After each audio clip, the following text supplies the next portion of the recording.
On Ukraine first, 300 million, where will that go? Will it make a difference? Well, it always makes a difference, and it's how quickly we can get it there to outmaneuver the Russians in terms of their ability to bring combat power to bear. So we think the fight is going to go on for some while.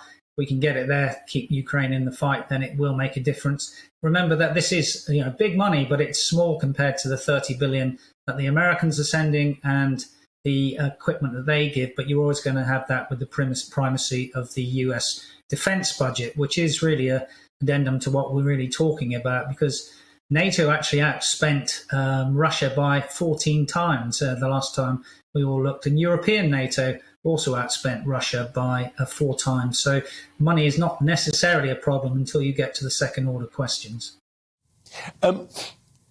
Politics and defence spending, it's not always the case that politicians spend a lot of time thinking about defence spending. Since the invasion of Ukraine 9.5 weeks ago, they've given it a lot more thought than they had done. Keir Starmer on the radio this morning was asked, does he support increased defence spending? Yes, he said. Did he support the idea of reversing the planned cuts to the size of the British Army? He seemed to indicate that the answer to that question was yes, too. Do you think within military circles there is a growing belief that the British state is getting back behind our armed forces?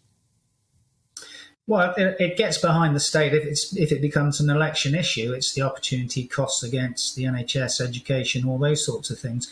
And we have to recall that at the moment we are mandated to spend 2% within NATO along with the other NATO countries. A lot of them don't do that. They're the ones getting the wake-up call, and they have to do that by 2024.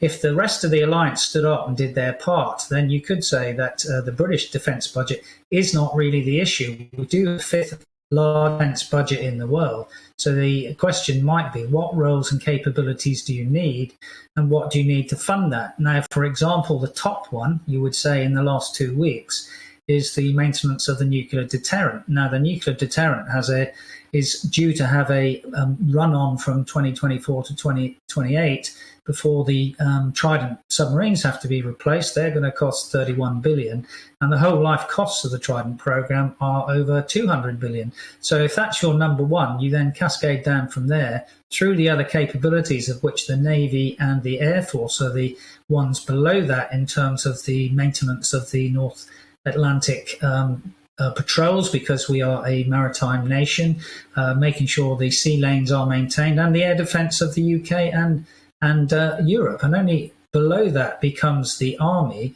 And then you have this perpetual conundrum for the army of, do they have a limited liability in Europe, or do they have a continental commitment, particularly in light of what Russia's done? We have a limited liability, but a commitment. Yeah. Oh, sorry, Chip. I was going to say, don't we know are we beginning to know the answer to that question now, which is we are going back to the days of not quite the British Army on the Rhine, but if there are thousands of British soldiers in Estonia and elsewhere, that does change things.